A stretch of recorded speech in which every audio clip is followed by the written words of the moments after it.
கணவன் மனைவி உறவு குறித்து நம்ம நிறைய பேசிகிட்டு இருக்கோம். முக்கியமாக வந்து அந்த பொசசிவ் வந்து கணவனுக்கும் சரி மனைவிக்கும் சரி நிறையவே இருக்கும். முக்கியமாக வந்து மதிக்கவே மதிக்காத கணவனாக இருந்தாலும் கூட அதே கணவன் வந்து யாராவது ஒரு பொண்ணு கூட பேசும்போது அவங்களால தாங்க முடியாது. இத்தனைக்கும் அவங்க வந்து அந்த கணவனை வந்து 10 நிமிஷம் மதிக்க மாட்டாங்க. ஆனால் அதே கணவன் வந்து ஏதாவது ஒரு பொண்ணுக்கிட்ட பேசினா அந்த பெண்ணால் தாங்கிக்கவே முடியாது. வாய்ப்பே கிடையாது. அவன்லாம் அப்படி பேசவே மாட்டான், அவர் அப்படி நடந்துக்கவே மாட்டார், அவர் வந்து இருக்கலாம் போன மாதிரி இருப்பார் எதுவும், ஆனால் இப்படிலாம் செய்ய மாட்டார், நல்லா எனக்கு தெரியும் அப்படின்னு சொல்கிறவங்க நான் பார்த்துருக்கேன். அதே மாதிரி தான் அவங்களும். அவள் வந்து கொஞ்சம் மூடி டைப் தான், ஆனால் இந்த விஷயத்துக்குலாம் அவளுக்கு வாய்ப்பே கிடையாது அப்படின்னு பேசுகிற நிறைய கணவன்மார்கள் நம்ம பார்த்துருக்கோம். நீங்களும் பழகிருப்பீங்க. இந்த ரிலேஷன்ஷிப்பில் நீங்கள் நிறைய விஷயங்கள் நீங்கள் வந்து உங்களுடைய வாழ்க்கையில் நீங்கள் பார்த்துருப்பீங்க. ஆனால் திருமணத்திற்கு பிறகான ஒரு உறவில் வந்து எப்பயுமே நீங்கள் வந்து அலட்சியம் காமிக்கும் போது தான் அங்கே பிரச்சனையே ஆரம்பிக்கும்.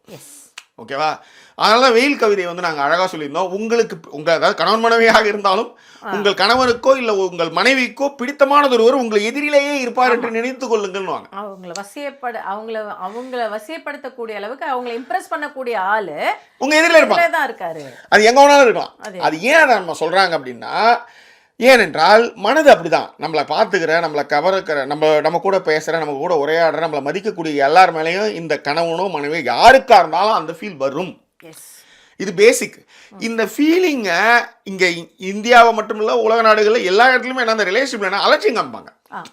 இப்போ அதுவும் இந்தியா போன்ற ஒரு பிற்போக்குத்தனமான தாட் ப்ராசஸ் இருக்கிற நாடுகளில் வந்து என்னென்னா, கல்யாணம் பண்ணிட்டு அந்த நாய் என் காலு கீழே, அந்த சனி என் கூட தான் வாழ்ந்தாகணும், போனால் அப்புறம் குடும்பமான இருக்குது, அந்த மானம் இருக்குது, இந்த மானம் இருக்குன்னு அது ஒரு டிஃபரன்ஷன் வச்சுருப்பாங்க.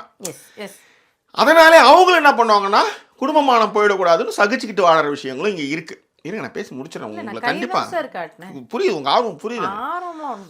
ஸோ அப்படி இருக்கும்பொழுது என்ன ஆகுதுன்னா, மியூச்சுவல் ரெஸ்பெக்டை 2 பேருமே கல்யாணத்துக்கு பிறகும் கொடுக்கும்போது அந்த உறவு சுகப்படும்.